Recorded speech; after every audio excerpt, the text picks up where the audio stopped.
I think this is something that a lot of people have different answers for. But what's the main thing that you wish you would have known going to stream that like you want to going into streaming that you would want to tell people who are getting into it, like something to expect that they're probably not thinking about right now, and it's something you only experience when you Mm. start. Ooh. Yeah. Hard I hitting ones think here.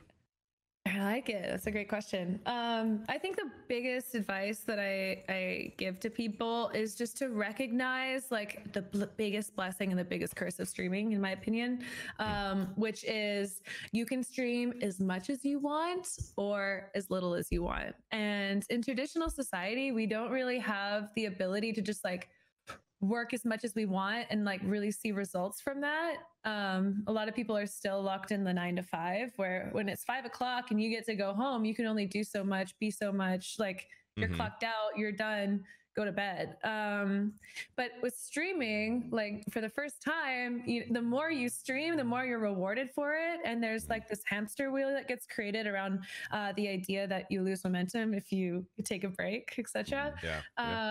And so you're like, wow, this is so fun. I can do this as much as I want. Woo! And like, oh, I can take breaks, but I don't want to take breaks. This is fun. I'm getting like so much feedback, from my chat. Now I have a community that sees me and loves me and recognizes me. I want to be there for them all the time.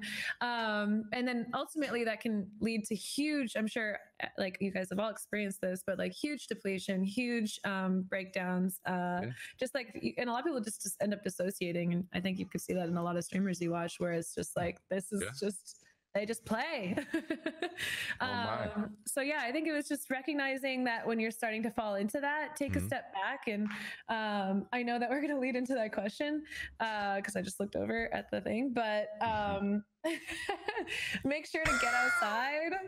Make sure to get outside and just take some time away and take time for yourself, because ultimately when you're working on your craft or at your craft constantly, you're not going to be getting any new inspiration or new good ideas or being able to change the meta when you're that close to the things that you're doing. So it's important to take those breaks and take care of yourself and come back with good stories for your viewers and good event ideas and fun new stuff to add to this platform to help you stand out.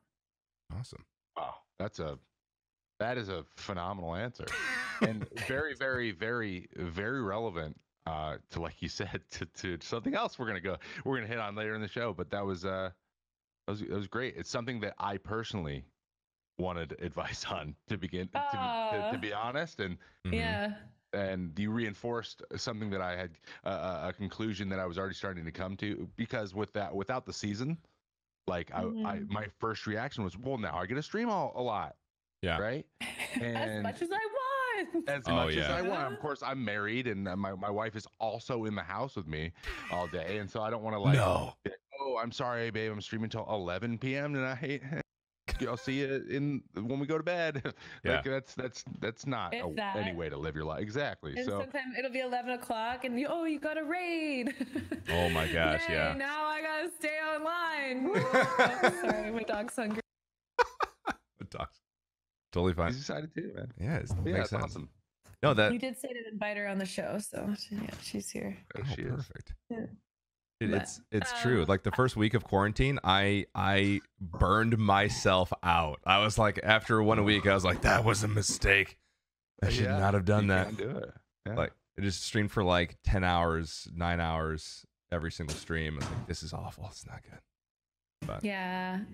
Well, I mean, and I think that happened to you with streaming, but honestly, I think that's such a mirror to every other industry and every other person. Like for the first time in a lot of people's lives, they've really allowed themselves to be unbridled and like what they think that they've been craving or limited by with the quarantine. And then they're getting kind of a taste of their own medicine and being like, oh wait, there is too much. There's like, there's a reason why there's like, we kind of limit ourselves in life, whether it's like the drinking or the gaming or the streaming or the TV binging. But everyone had that call like, oh, well, if only I had more time to dedicate to this. And it's like, well, here it is. Let's see what you do. Exactly. I remember when there's been like a bajillion memes for the quarantine. Like one of my favorites that just was like very relevant was just like, so I've been planning on cleaning my house when I had more time.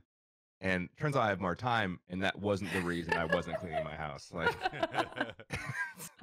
not at all the reason. Like, we like make excuses like, oh, I don't have time to do that, but you really just don't want to do it. This is like what it comes down to. It feels like. Yeah.